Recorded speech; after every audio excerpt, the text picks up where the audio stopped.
صلوا على محمد وآل محمد.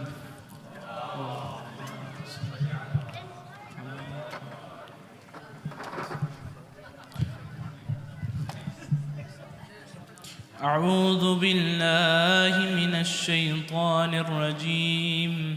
بسم الله الرحمن الرحيم. إنا فتحنا لك فتحا مبينا ليغفر لك الله ما تقدم من ذنبك وما تأخر ويتم نعمته عليك ويهديك صراطا مستقيما وينصرك الله نصرا عزيزا. هو الذي أنزل السكينة في قلوب المؤمنين ليزدادوا إيمانا مع إيمانهم ولله جنود السماوات والأرض وكان الله عليما حكيما. ليدخل المؤمنين والمؤمنات جنات تجري من تحتها الأنهار خالدين فيها ويكفر عنهم سيئاتهم وكان ذلك عند الله فوزا عظيما. ويعذب المنافقين والمنافقات والمشركين والمشركات الظانين بالله ظن السوء عليهم دائرة السوء وغضب الله عليهم ولعنهم وأعد لهم جهنم وساءت مصيرا. ولله جنود السماوات والأرض وكان الله عزيزا حكيما. إنا أرسلناك شاهدا ومبشرا ونذيرا لتؤمنوا بالله ورسوله وتعزروه وتوقروه وتسبحوه بكرة وأصيلا. إن الذين يبايعونك إنما يبايعون الله يد الله فوق أيديهم فمن نكث فإنما ينكث على نفسه ومن أوفى بما عاهد عليه الله فسيؤتيه أجرا عظيما. صدق الله العلي العظيم. صلوات.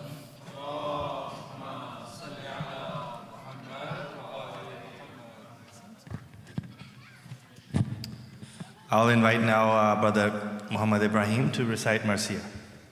Salawat.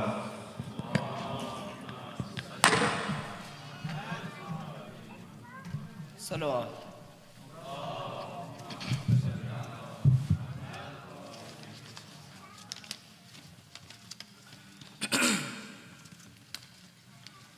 With bloody eyes stands your Zainab next to you.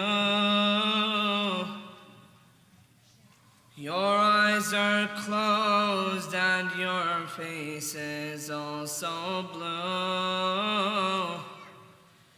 You'd gone to pray, but what has happened to you? Tell me, Baba. Tell me, Baba. My brothers weep and Abbas is crying too. But you don't speak to them, nor to me you do. I can see blood gushing from your head and neck. What is that wound? What is that wound? Oh, my Baba,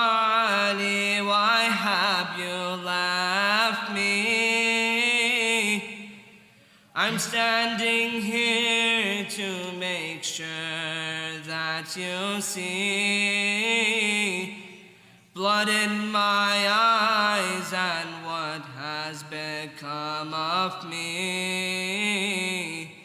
Tell me, Baba. You used to open your arms and take me in. If I ever cried or if I ever did lament, but now I'm screaming and you're laying silent. Tell me, Baba. Tell me, Baba. Look, I've dressed your wounds and I've made them dry too.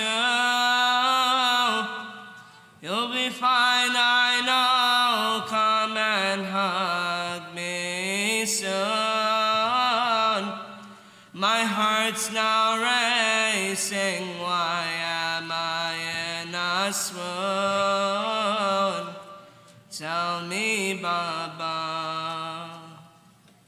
Oh, my Baba Ali, why have you left me? I'm standing here to make sure that you see blood in my eyes and what has become of me. Tell me, Baba. Tell me, Baba. Now that you're gone, tell me, how can I see you? Come and whisper that I'll be joining you soon. You were my father, but a mother you were too. Tell me, Baba. I can see my mother wailing over you. Her face is white and her eyes are bleeding too. All you've done for them, but how they have treated you. Tell me, Baba. Tell me, Baba. Oh, my Baba Ali, why have you left me? I'm standing here to make sure that you see blood in my eyes and what has become of me. Tell me, Baba. Tell me, Baba. Salam.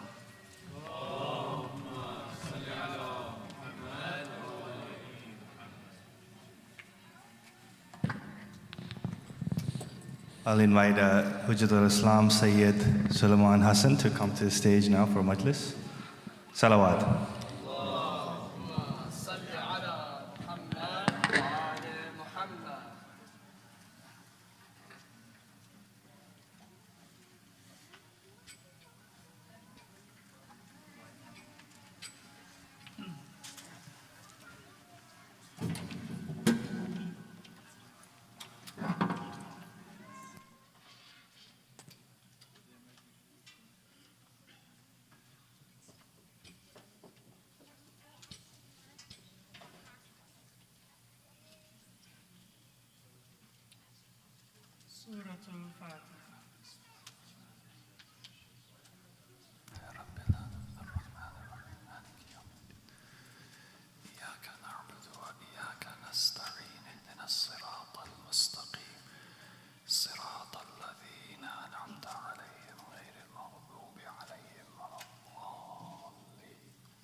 أعوذ بالله من الشيطان الرجيم بسم الله الرحمن الرحيم الحمد لله رب العالمين بارئ الخلائق أجمعين والصلاة والسلام على أشرف الأنبياء والمرسلين المبعوث رحمة للعالمين شفيع المذنبين وحبيب قلوب الصادقين سيدنا ومولانا أبي القاسم محمد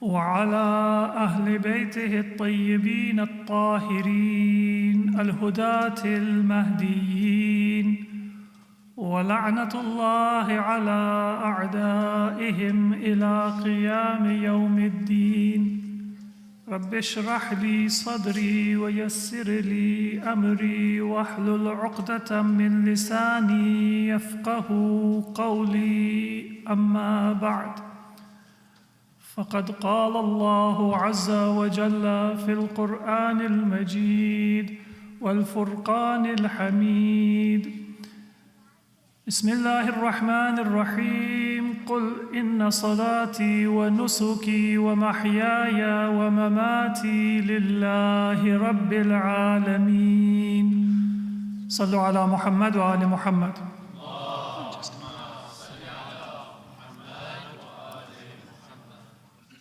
Dear brothers and sisters, Assalamu alaikum wa rahmatullahi wa barakatuh. My condolences first and foremost to all of you and to all mu'mineen and to the Imam of our time on the anniversary of the death of our first Imam and the brother and the successor of our beloved Prophet, and the manifestation of the values and the teachings of Islam. Amir al-Mu'mineen wa Imam al-Muttaqeen wa Qa'id al-Ghurr al-Muhajjalin Ali ibn Abi Talib alayhim as-salatu was-salam.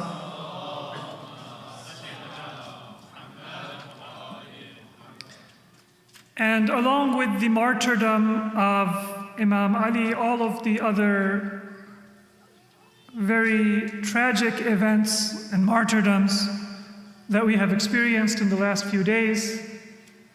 These are the days and the nights of the month of Ramadan, in which we reaffirm our commitment to Allah and our obedience to Ahlul Bayt and our submission to the teachings of the Quran. And in this month of Ramadan, on the 17th of the month, just 2 days ago, there is the anniversary of the first major battle of Islam, the Battle of Badr. A battle in which Imam Ali played a very heroic and a central role, but a battle which also represented a change in the communal identity and the life of the Muslims, which was that no longer were Muslims a small and oppressed minority, but now they had maybe not the numbers, maybe not the weapons, maybe not the material strength, but the spiritual strength and the confidence and the faith in Allah to stand up for their rights and their dignity. And so the hijrah of the Prophet, it represented a shift from Islam as a persecuted religion to a force that established a new society. And it was Badr that represented not only the establishment of that society, but the confidence of the Muslims to stand up and to protect and to assert their faith in Allah and their confidence in their covenant with Allah and their willingness to stand up and to sacrifice, to defend their faith and their religion and their families and their dignity and their right. And the life of our first Imam, Imam Ali ibn Abi Talib alayhim as-salam,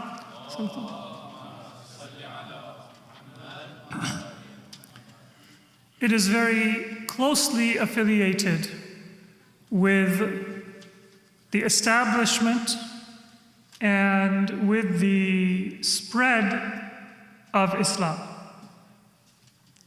But the spread of Islam, not only in terms of conquest and in terms of expansion of the territory of Muslims, the spread of Islam in the sense of a deep understanding of what this religion is meant to do for the individual and for society, and a conveying of that depth and that value system to humanity.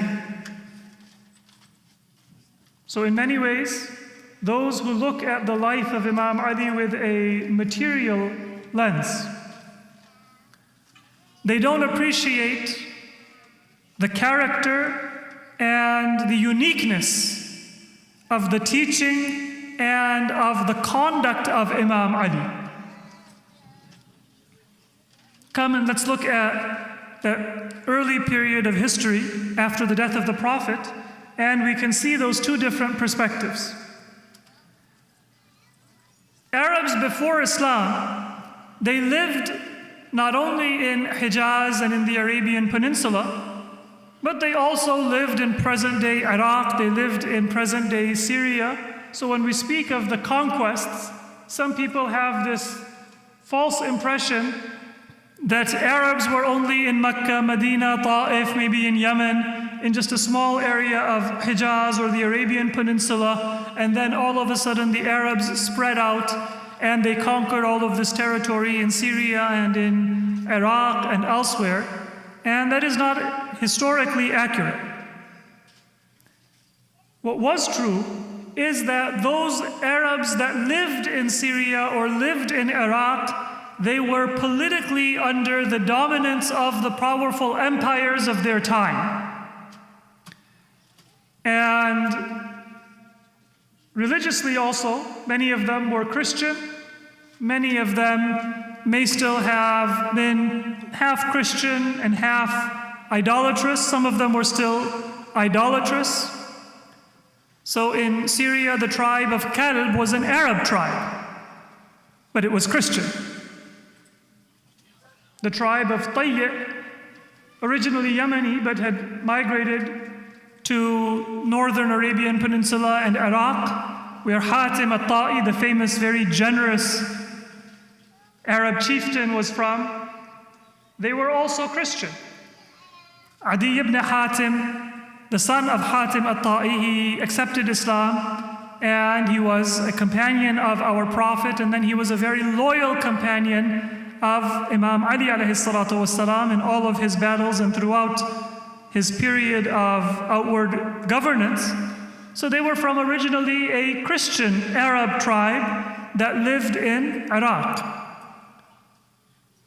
After the death of the Prophet, the difference that took place is not necessarily that Arabs spread to lands outside of the Arabian Peninsula, but that when they conquered, they were no longer under the influence or the subjugation of those powerful empires, but they had their own society and their own governance, and they had their religion of Islam, which they practiced and to which they were calling people.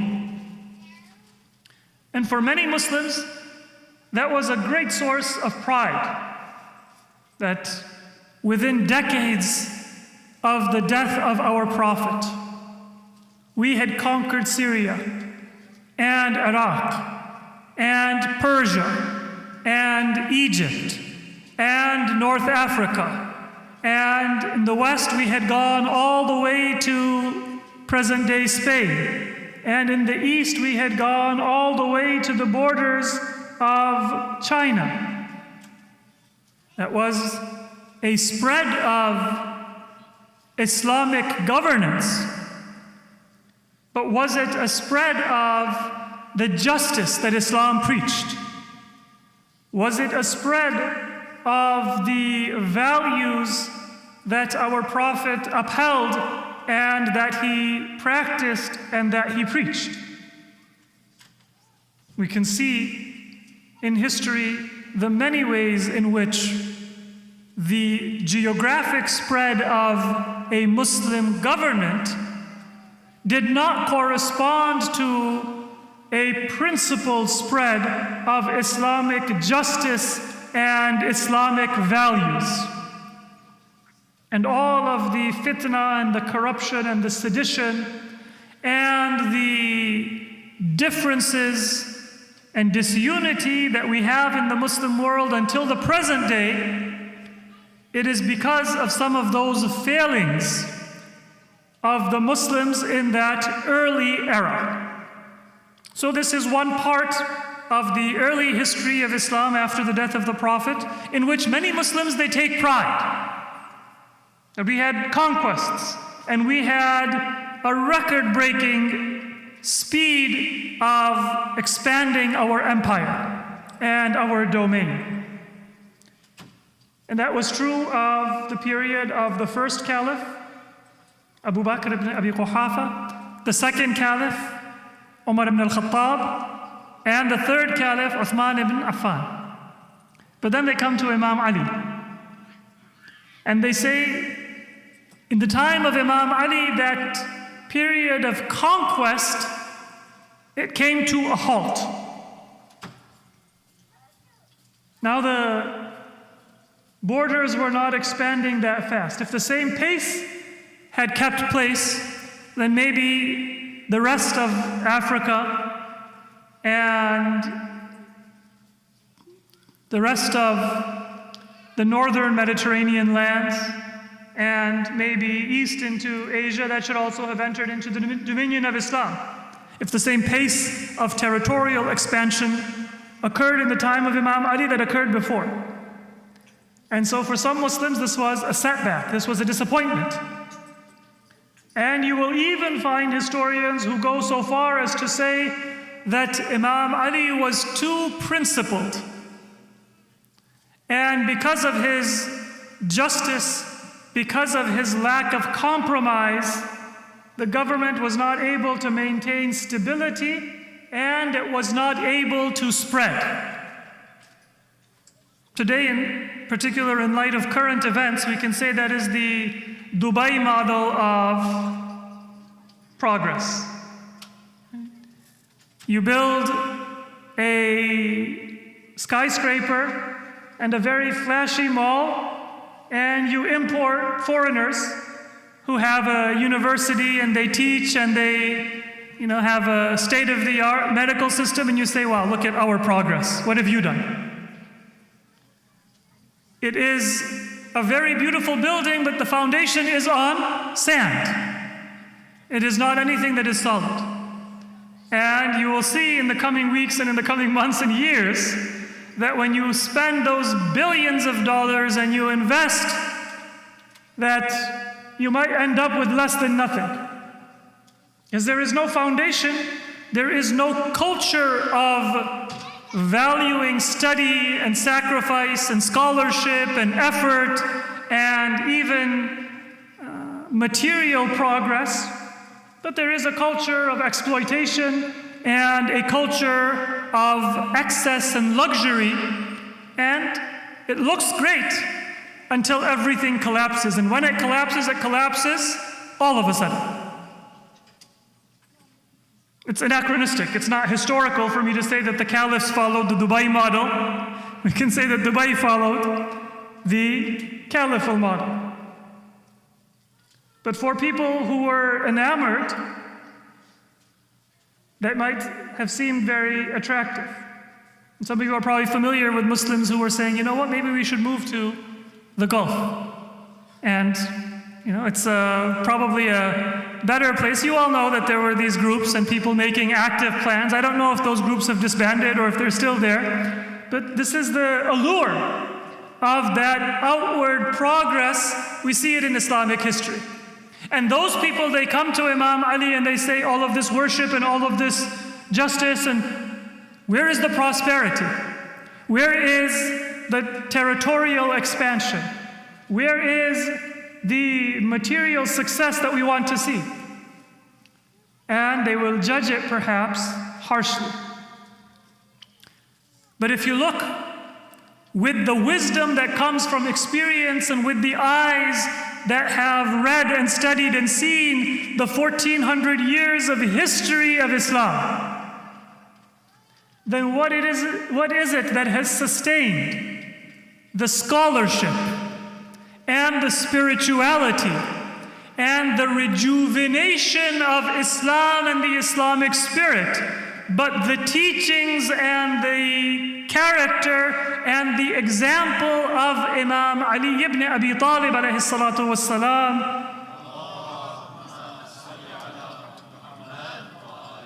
that he demonstrated in that very period that people said we don't have new conquests, we don't have new territory, we don't have all of those successes that we saw in the time of Abu Bakr and Umar and Uthman.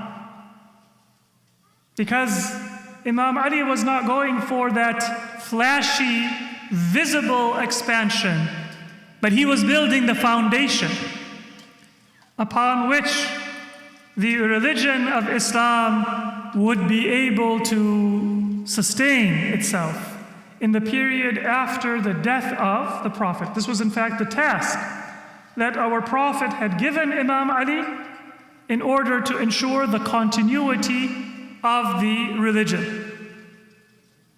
And so, in the 3 nights that we have together, I would like us also to look at how the character and the example of Imam Ali gives us an inspiration for how to revive the spirit of Islam within our own hearts and define our goals and our priorities as Muslims and as a community in order to ensure that in this period where there is so much uncertainty and instability, chaos, fitna, and so much cause for worry and concern, politically, socially, economically, and many other crises that we can only see on the horizon, but we don't know how severe they are going to get in the near and not so distant future. But in that time, how can we maintain not just our peace of mind and tranquility, but how we can succeed and thrive in a spiritual sense?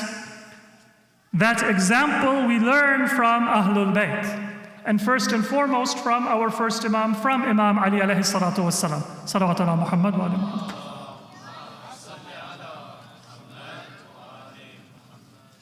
So seeing the changes and the different crises that are brewing in our time, we gain a new appreciation for the priorities that Imam Ali defined for himself and the way that he lived his life and the way that he taught his family and his companions and the way that he governed. Because that is what keeps the spirit and the truth of Islam alive in the hearts and allows it to be irrigated and allows it to thrive whenever the circumstances allow it to become visible and to spread. And we can divide the life of Imam Ali, broadly speaking, into 3 phases. The first phase is the phase in which he was the lieutenant and the right-hand man of our beloved Prophet Muhammad al-Mustafa sallallahu alayhi wa alihi.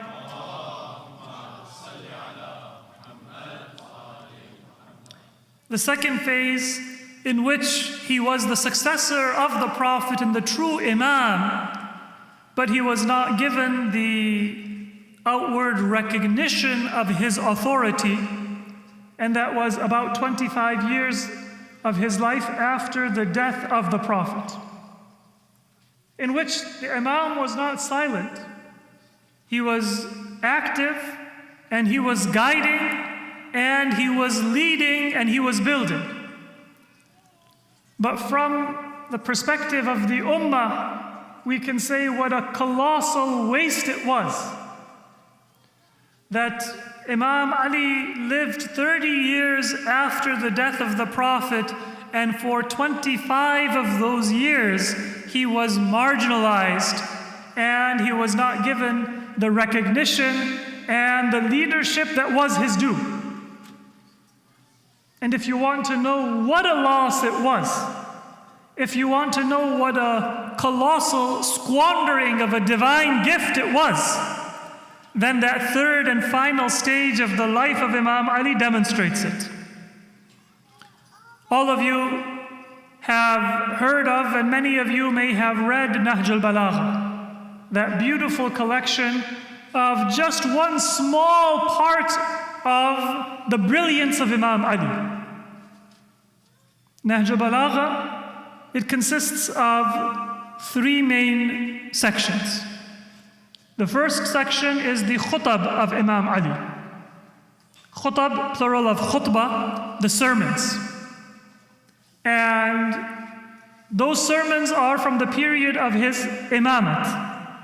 That 5 years out of 30 years that he lived after the time of the Prophet, when he was in charge of the Muslim world, and the khutbah of Jum'ah, Imam Ali would give it. The khutbah of Eid, Imam Ali would give it. And various other crises and occasions that occurred within the Muslim world, it was Imam Ali who would go to the Masjid of Kufa and he would call the people and he would deliver an address to guide and to inform and to teach the people what they needed to do in those different circumstances. In the expeditions that he had and in the different campaigns and obligations that he had within society. So the khutab are from the period of the Imam's outward governance. The second section of Nahj al-Balagha is the kutub of Imam Ali. Kutub, plural of kitab, which in this context, it doesn't mean book, it means writing or letters. So sometimes it is called rasail, the letters of Imam Ali. And those also are virtually all from the period of his imamat, when he would write letters to his enemies, to his governors, to members of his family, or other people who he corresponded with to answer their questions or to provide guidance or administrative instructions or whatever else they would need. And it includes some of the wills of Imam Ali, his wasiyah or his wasaya. And the third and final section of Nahj al-Balagha is the hikam, or the short sentences and wisdoms of Imam Ali. And this section also, in the majority, it is from the time of the imamat of the Imam, but some of those, they may have been from the period of the earlier three caliphs, because the Imam, he would still speak to people and he would still share his knowledge and his wisdom. So this book, Nahj al-Balagha, that has three components: the sermons of Imam Ali Khutab, the letters of Imam Ali Kutub, and the wisdoms of Imam Ali Hikam. With all of its beauty and brilliance and eloquence and inspiration, without exaggeration, we can say that it represents just 5 years out of the 30-year life that Imam Ali had after the death of the Prophet. And that is a book that does not contain all of his sermons, nor does it contain all of his letters, nor does it contain all of his short sayings or wisdoms.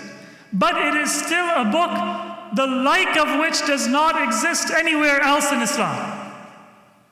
A limited book from a small section of the life of Imam Ali after the death of the Prophet, and in terms of its description of Tawheed, in terms of its description of how to live a life of character and morals and akhlaq, its description of the muttaqeen, its description of the life of piety and the piety of the prophets and of our Prophet of Islam, its description of the social responsibilities of the Muslims in all of those areas, and how to govern and how to be a pious Muslim and what to practice and what to believe. There is nothing like Nahj al-Balagha, but Nahj al-Balagha is not the entirety or the majority of the teaching of Imam Ali. So first of all, it's only 5 years out of 30 years. But then even within that 5 years, Nahj al-Balagha is not a complete anthology. What was that literary output and guidance of Imam Ali that is missing in Nahj al-Balagha? Well, who is the most famous scholar of commentary of the Quran among the companions of the Prophet in the broader Muslim world? Which companion is associated with Tafsir al-Quran among the general community of Muslims more than anybody else? Abdullah ibn Abbas. He is called Habrul Ummah or Hibrul Ummah. Literally the rabbi of the Ummah. These days that probably is not a good term, but the context at that time was that rabbis were known for being very literate and being very scholarly. This is not a title given by Ahlul Bayt. It is a title given by people who used to admire those scholars. They are the gold standard. So for example, today sometimes you hear people, they say, what is this ijtihad? Is a mujtahid like a PhD? So they think that, a Western degree, that is the gold standard, and then you have to compare your backward indigenous institutions to that very prestigious foreign institution. So that was true in the early days of Islam. PhD in the time of the caliphs, it was the rabbis. So they would say Abdullah ibn Abbas is Habrul Ummah or Hibrul Ummah. It wasn't an insulting term, it was a term of praise. But based on that assumption that even today some people, they always compare to something foreign or something Western, and they say this is a standard of, success. But where did Abdullah ibn Abbas gain all of his knowledge of tafsir? If he is the backbone of Quranic commentary for the general community of Muslims, then Abdullah ibn Abbas, he was one of the younger companions of the Prophet. The majority of the Quran, he was not there with the Prophet when those verses were revealed and when those verses were taught. Abdullah ibn Abbas, with his father, Abbas ibn Abdul Muttalib, although according to some narrations they had become Muslim earlier, but when did they come to Medina and live with the Prophet? After Fath Makkah. So he was a Muslim earlier according to narrations, but the actual time that Abdullah ibn Abbas spent with the Prophet was less than 2 years. And the majority, or we can say all of his knowledge of Quran, it was what he had been taught by Imam Ali ibn Abi Talib alayhi salatu wassalam.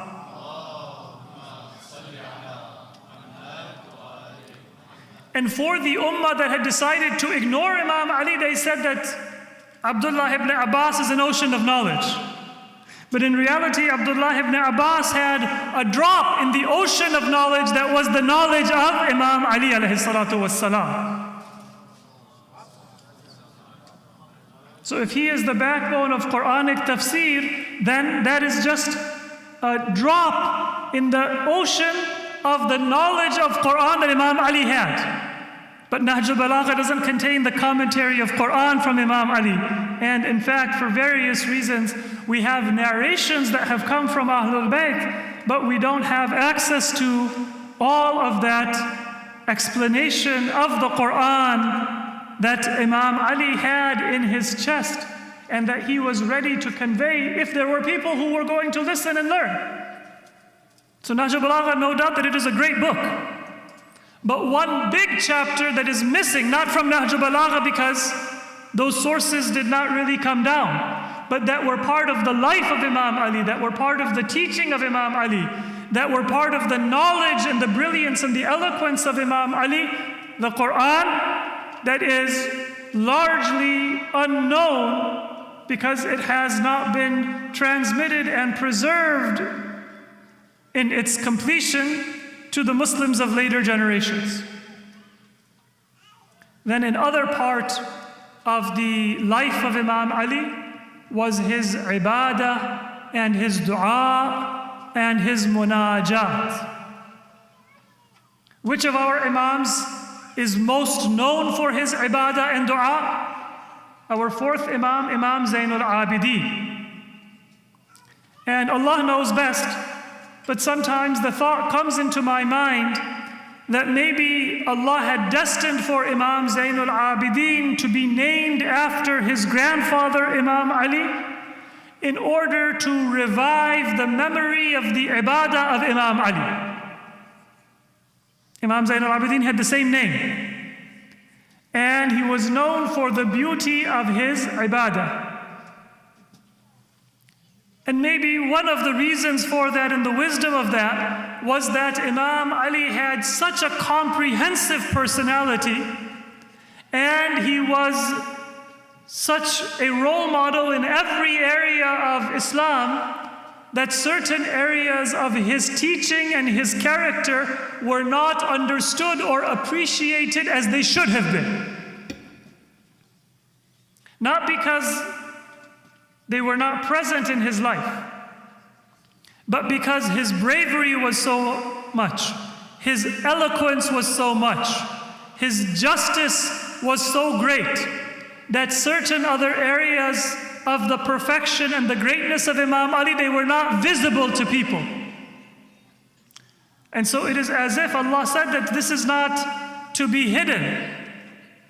We will have a son of Ali, a grandson of Ali, his heir, his grandson, Imam Ali ibn al-Hussein, Zainul Abidin alayhi salatu wasalam, who will revive the memory of that aspect of the purity of Imam Ali that may have been overshadowed by all of the other aspects of the brilliance and the greatness of Imam Ali himself. Salawat ala Muhammad wa ala Muhammad.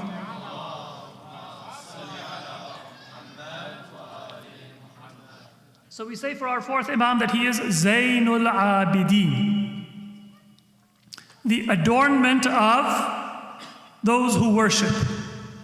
We say that he is Sayyidus Sajidin, that he was the prince or the leader of those who prostrate before Allah. He was Dhuthafanat, a person who used to worship so much that calluses would form on his body because of the frequency and the duration of his prostration and his worship and his tears out of fear and out of love for Allah. This is the character, and this is actually the name of our fourth Imam. And in fact, Zainul Abidin is the title by which he was known among his contemporaries, and even Ahl Sunnah in the biographies that they write, they call him Ali ibn al-Hussein Zainul Abidin.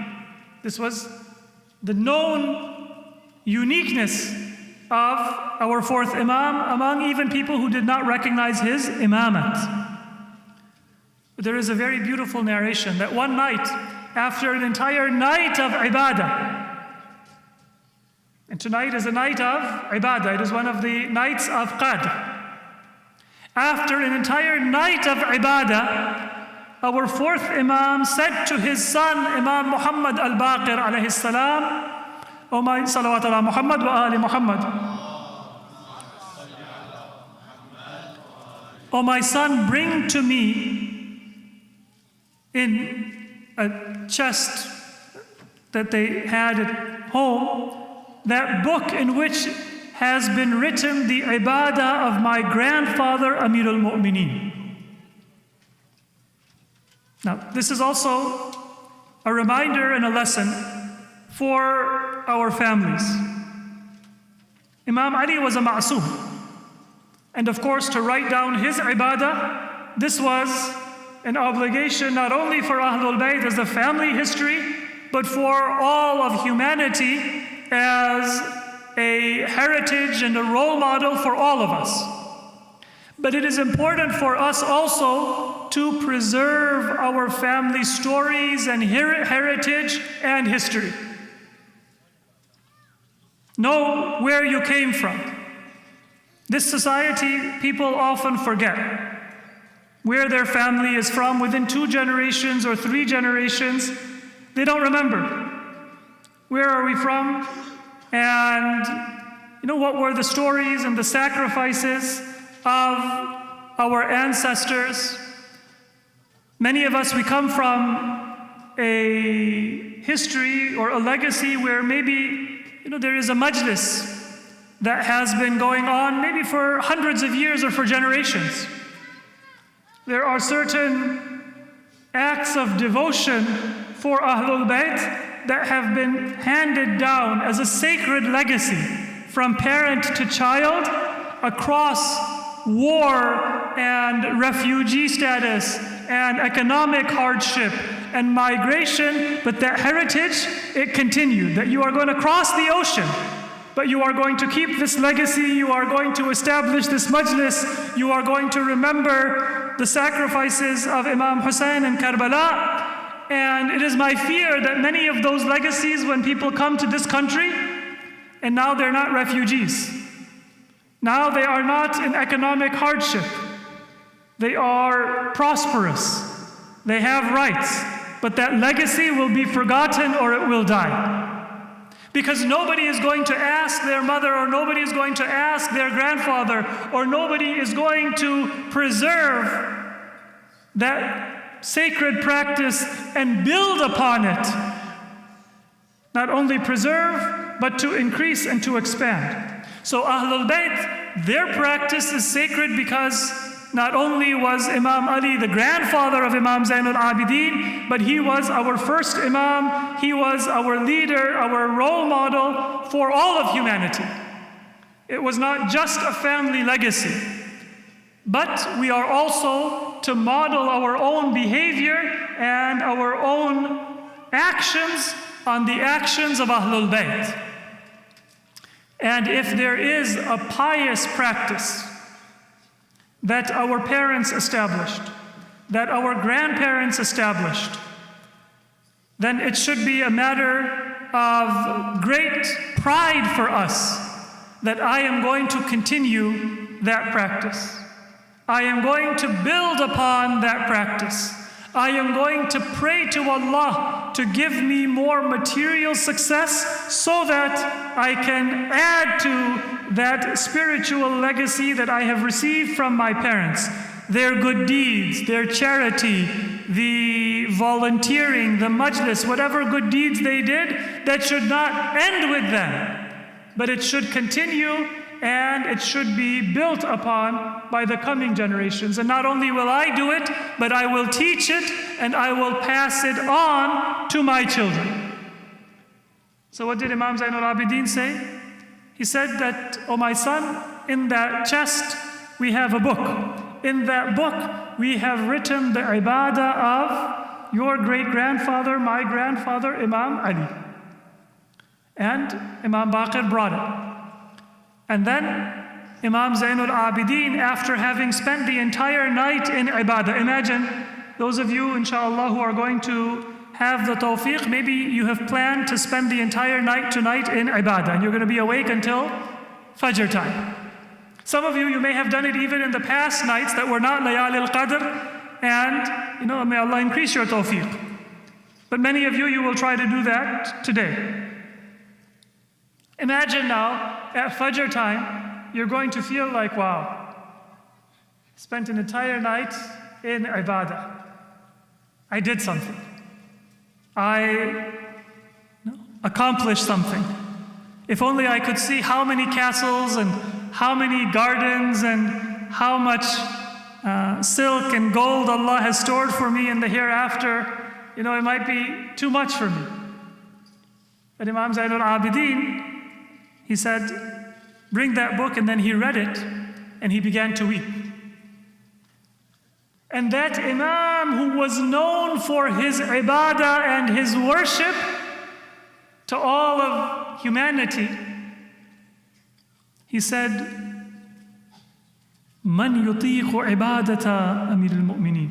Who is it that has the strength to do the worship of Imam Ali? I, Imam Zain al-Abidin, the world knows me as the symbol of worship and the adornment of the masjid and the adornment of worship.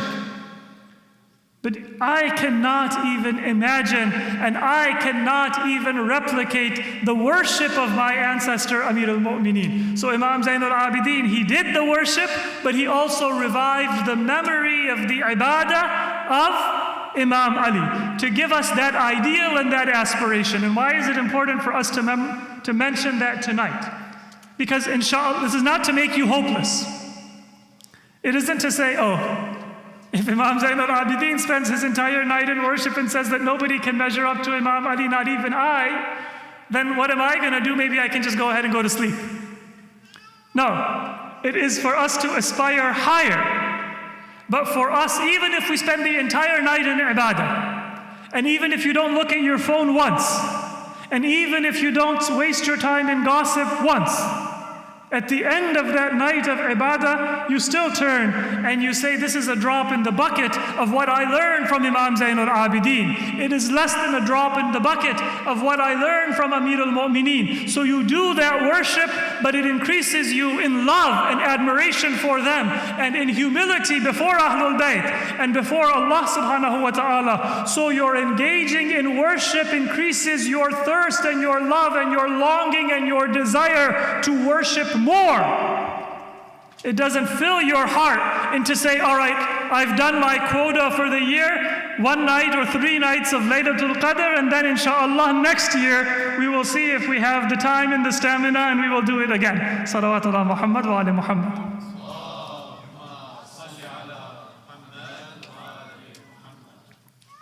So that inner worship and ibadah of Imam Ali, that is one of the hidden dimensions of the character of the Imam.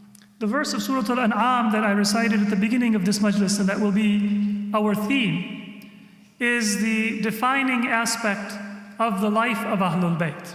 It is a slogan that was given to our Prophet by Allah, and it was the slogan by which Ahlul Bayt lived their life. And as we discuss some of the incidents in the life of Imam Ali, we will find that it is the best illustration of the life of Imam Ali.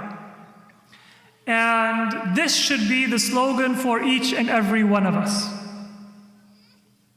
Every one of us should feel that we have a responsibility towards Islam. It's not just those people who are elected to the board of a masjid. It's not just those people who were naive enough to volunteer as board members of the masjid, and now they have an extra 20 hours a week that they have to spend in trying to serve the community. And I say, this is on your shoulders now. It isn't just those people who are wealthy, we say that they should give donations. I'm just trying to make ends meet. It isn't just those people who have a very flexible job. I say that, you know what, that person, they work from home, they don't have a 1-hour commute to get to work and a 1-hour commute to get back, and they don't have to work after 5 p.m. They should volunteer their time. I'm busy. Yes, we have different financial circumstances. We have different responsibilities to our family, to our career, so we can't all serve in the same way. But our faith, our religion, and the institutions of our religion, they are the responsibility of each and every one of us, to the extent of our capacity and to the extent of our ability. I shouldn't say that, well, it is that other group of people, the ulama, the scholars, the philanthropists, the retired people, the very religious people with long beards and a tasbih in their hand, that's their job.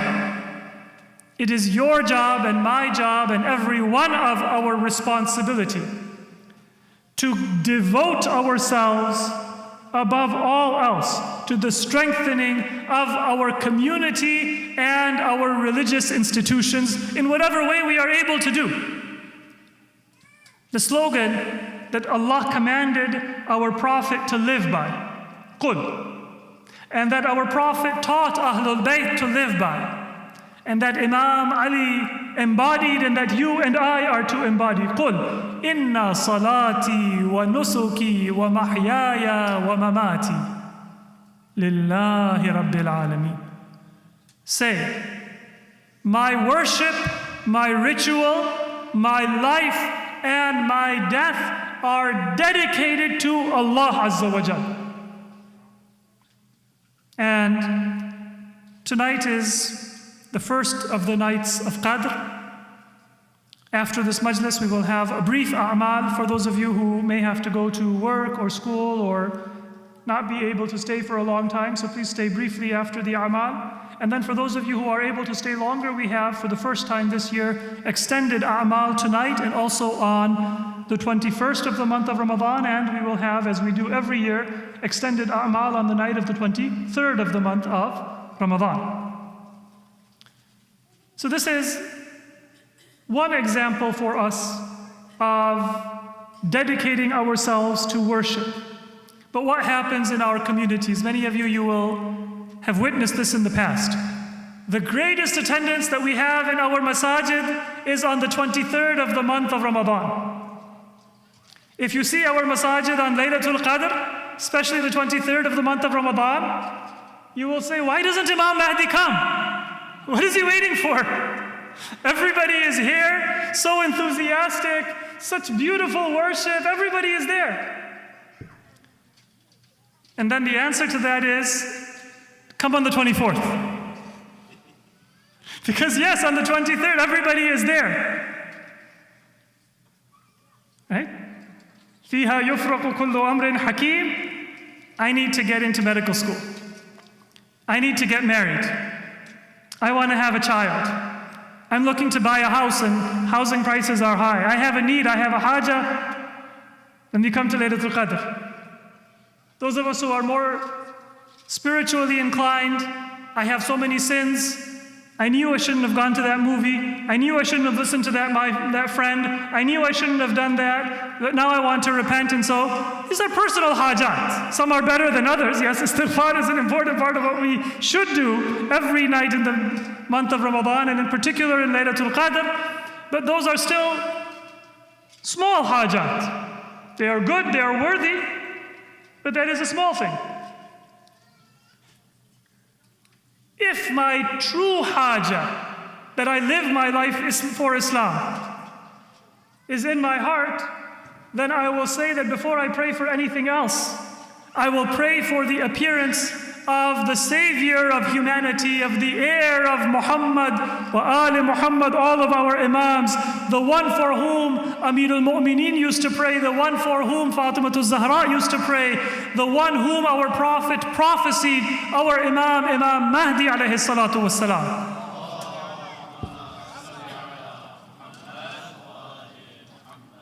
And if I truly prioritize Imam Mahdi, then our masjid shouldn't be empty on the 24th of Ramadan. And we shouldn't have multiple rows for Salatul Jumu'ah when the Friday prayer is in the month of Ramadan. But then in Shawwal, we say that even the Christians say that God worked for 6 days and He took the 7th day off. So we'll take the month of Shawwal off. If our haja is not a personal haja, but it is an effort to serve Allah and to serve Islam and to serve Imam Mahdi, then we take the opportunity to come together and pray and learn and dedicate ourselves in these nights, tonight, the 21st, the 23rd, and then we utilize that afterwards. So we come together and we say, how can we build a better community? How can we pool our efforts, pool our resources, work together to do more for the sake of Islam, to do more for the sake of our Imam, to do more for the pleasure of Allah Azza wa Jal. We shouldn't be absent. Qul, what is the slogan? Inna salati wa nusuki wa mahyaya wa mamati lillahi rabbil alameen. My life and my death are for Allah. And what better example of living your life for Allah and dying for Allah than Imam Ali. You know the slogan, live like Ali, die like Hussein? Yes, the life of Imam Ali is inspiring and the death of Imam Hussein is inspiring, but in reality that slogan should not be limiting us. You live like Ali and you die like Ali. You live like Hussein and you die like Hussein. You live like Hassan and you die like Hassan, alayhimus salatu wassalam. Because all of them lived entirely for Allah and they gave their life for the sake of Allah in different ways. It doesn't matter whether they were poisoned like Imam Hassan was, or whether they were martyred on the battlefield like Imam Hussein was, or they were martyred in the masjid like Imam Ali was. But it was a life lived for Allah and it was a death offered for the sake of Allah. Tonight is what is known as Laylatul Darba, the night in which Imam Ali was struck. It is said that for several nights before his martyrdom, Imam Ali, he knew that he was about to be martyred, and he began to prepare his family members for that grave tragedy that was going to take place in just a few nights afterwards. Imam Ali, he always used to eat very little, even when he was not fasting. And when he was fasting, especially in this final month of Ramadan of his life, he had limited his food at iftar to just a few bites of food. And on that eve of the 19th of Ramadan, according to narrations, he was at the house of his daughter Kulthum. She came and she wanted to honor her father. So salt and bread and milk. A very simple meal by any standards for the one who was the leader of the entire Muslim Ummah. And Imam Ali said, "Oh my daughter, when have you ever known me to eat such a fancy meal? You know your father better than anyone. Take one of these things away." And then even when it was just that bread, Imam Ali only ate just 1 or 2 bites. And then he said, "That is all the sustenance of this world that I need." And it is said that Kulthum, she insisted. She said, "Oh father, eat something more. I have offered this to you to honor you. And your body needs this food to sustain itself." And here Imam Ali, he said that I want to go and meet my Lord while my body is not filled with food. Imam Ali was preparing his family. He was preparing Kulthum that his life was coming to an end. And so he said that I am preparing now to be reunited with Prophet Muhammad. I am going now and praying to be reunited with my beloved wife, with your mother Fatima Zahra. For how many nights did Imam Ali mourn the loss of Fatima Zahra, the separation from his beloved brother Prophet Muhammad sallallahu alaihi wasallam. And now was the time for him to prepare to be united with those long lost beloveds. Imam Ali said to his daughter that my heart will not allow me to eat any more food, take it away. I am going to go and engage in worship. And Kulthum, she loved her father and she was worried. So she observed and she said that I noticed that my father did not sleep that night, but he spent the entire night in worship until it came near the time of Fajr. And before the adhan of Fajr, the Imam, he went and he started to go towards the masjid. And I felt uneasy in my heart. It was as if the creation itself was telling Kulthum that your father is leaving your house. He is not going to come back on his own feet. This is the last time that your eyes will see your father, Amir al-Mu'mineen,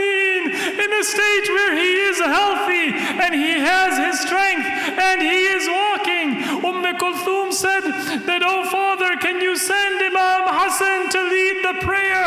Can you stay in my house for just a small time longer?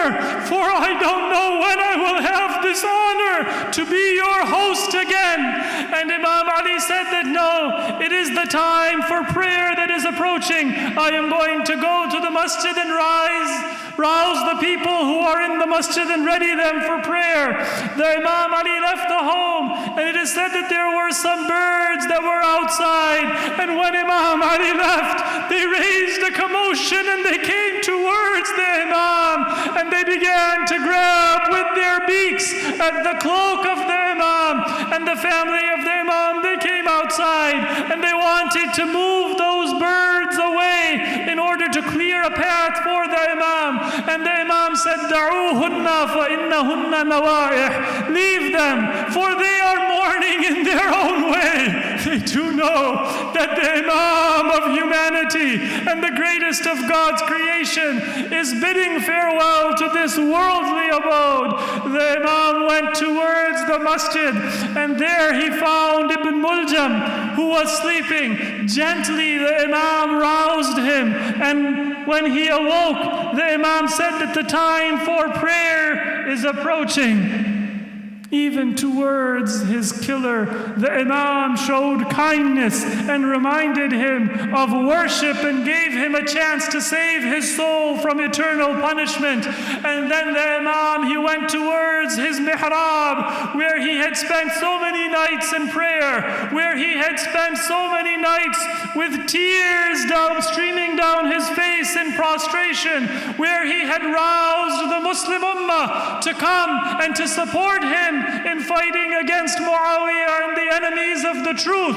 And that same mihrab where Imam Ali had given so many sermons, and where in his final days Imam Ali had said that, "Oh Allah, I call these people, but they don't listen. Oh Allah, give me a company that is better for me than them, and leave them to a company that is more appropriate for them than me." Imam Ali was praying to Allah to allow him now to go to his eternal abode. The moment was not far off when the prayer of Imam Ali, his lifelong prayer, was going to be answered. In the lifetime of the Prophet, it is said that whenever Imam Ali would come back from the battle after having attained a heroic victory, the Muslims used to celebrate the victory, and Imam Ali used to have tears in his eyes, and the Prophet would say, "Oh Ali, why are you weeping?" And the Imam would say, "Ya Rasulullah, this time I had gone to the battle praying for martyrdom,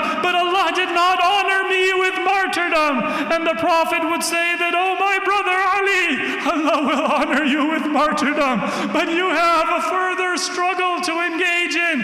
And when you have fulfilled your covenant and you have conveyed your message to humanity, then your final moment will be in prayer, and you will die the death of a martyr." Imam Ali began to pray, and as he lowered his head into prostration, Ibn Muljam came from behind, and he raised a sword that he had poisoned above the head of the Imam, and he lowered the sword into the head of the Imam. The Imam now was in the middle of his prayer. Blood was gushing from his wounds. He finished his prayer, and he says, "Fustu bi Rabbil Kaaba." Finally, I have attained that rank of a martyr for which I prayed to Allah for so many days. And in order to stop the bleeding, the Imam, he lifted some of the dust that was on the floor of the masjid, and he placed it in the wound to absorb the blood. And then slowly the Muslims, they gathered around the Imam. Imam Hassan came, he finished the prayer, and then that walk began for the Imam to come back to the house of his daughter Zainab. It is sometimes said that the Imam was not able to walk on his own feet, and so he was leaning on his companions in order to come to the house. But when he approached the door of his daughter, he said to his companions, "Let me go on my own feet. My family saw me walk to the masjid. I don't want them to be even more grieved than they are." I see that I am not able to return on my feet. Inna lillahi wa inna ilayhi raji'un. Oh Allah, we learn from Imam Ali to devote our lives to your path. Oh Allah, in this night of Qadr and the upcoming nights of Qadr, allow us to worship you and to recite the Quran and to dedicate ourselves to you for all of our lives. Oh Allah, we have many hajat for ourselves, for our families, for our community. You know our needs and our hajat better than we do. Fulfill all our prayers and our hajat. But oh Allah, when so many Muslims are suffering the brunt of war and aggression, our prayer is for peace. Our prayer is for protection of all Muslims, particularly those who are under attack and aggression in the most brutal manner right now in Iran. And oh Allah, our most important prayer is for us to be servants of Imam Mahdi. Don't allow us ever to be distracted by the temptations of this world, by the distractions and the pleasures of this world, to live our lives for any cause other than the cause of our Imam. Oh Allah, on this night we renew our allegiance and our bay'ah to Imam Mahdi. And we pray to you, oh Allah, on this first of the nights of Qadr, hasten the appearance of Imam Mahdi while we are still alive and we have strength in our bodies, and we can go and we can offer him our obedience and we can offer him our assistance. And oh Allah, allow us to be accepted as his servants and as his loyal followers. Let us once again remember all of the shuhada of our community and the marhumeen of our families, the sponsors of our iftars, our volunteers, our community members, those members of our family and our community who used to be here maybe even until last year in this ibadah of Laylatul Qadr, and now they are no longer alive. May Allah elevate the rank of our marhumeen, forgive their shortcomings, grant them the company of Muhammad wa Ali Muhammad for all marhumeen, in particular for shuhada of Islam and ulama. Suratul Fatiha. Bismillahir Rahmanir Rahim. Alhamdulillahi Rabbil Alamin.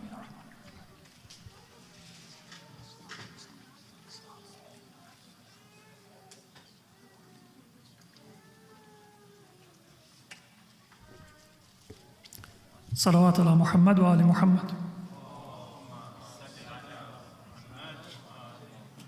Ya Hussein, Ya Hussein, Ya Hussein, Ya Hussein, Ya Hussein, Ya Hussein, Ya Hussein, Ya Hussein, Ya Hussein, Ya Hussein, Ya Hussein.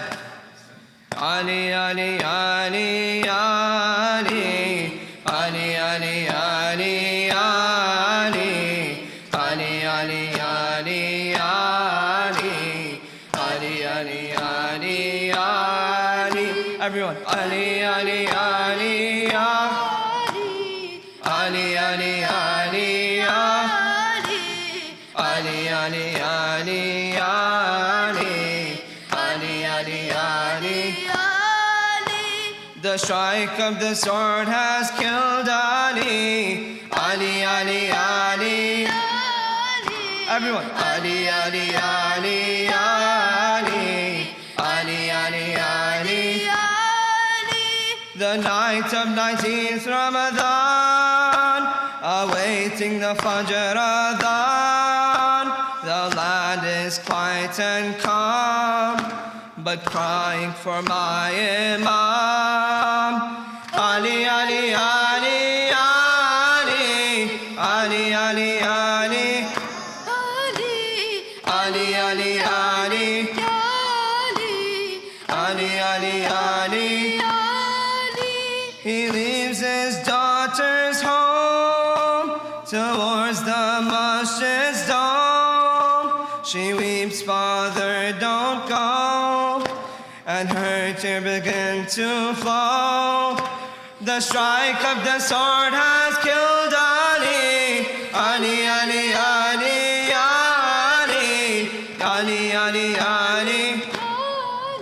everyone. Ali, Ali, Ali. Entering the mosque at night with Ibn Muljam inside, my Mawla knew the time has come for the evil to be done. Ali, Ali, Ali, Ali, Ali, Ali, Ali, Ali, Ali, Ali, Ali, Ali, Ali.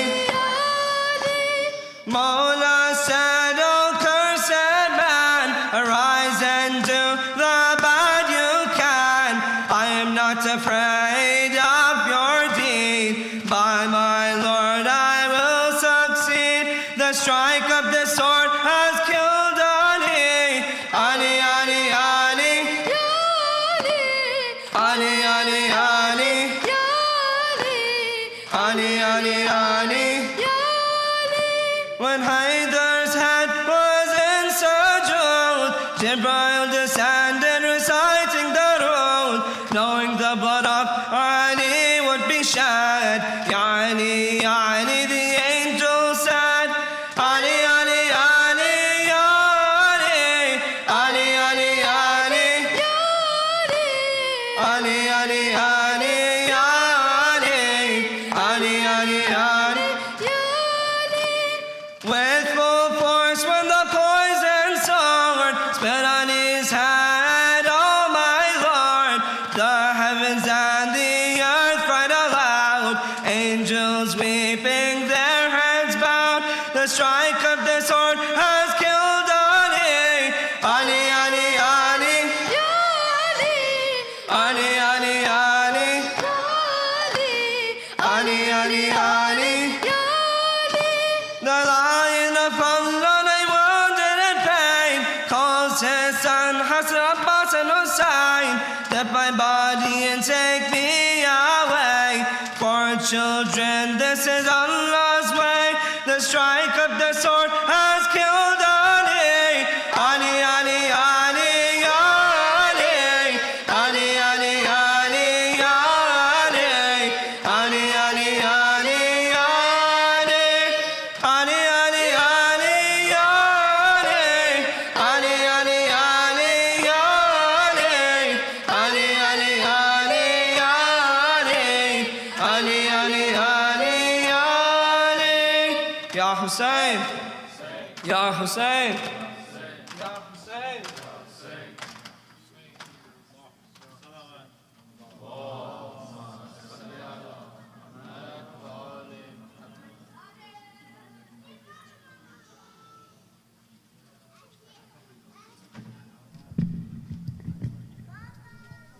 Assalamu alaikum, brothers and sisters. We're going to start with our amal in the green hall. So you guys can have a quick break and then we'll head over there. I think they'll be wrapping up Majlis, the Urdu Majlis, in just a few. So we should be starting a little bit, maybe 10, maybe a little bit after 10 o'clock, inshallah.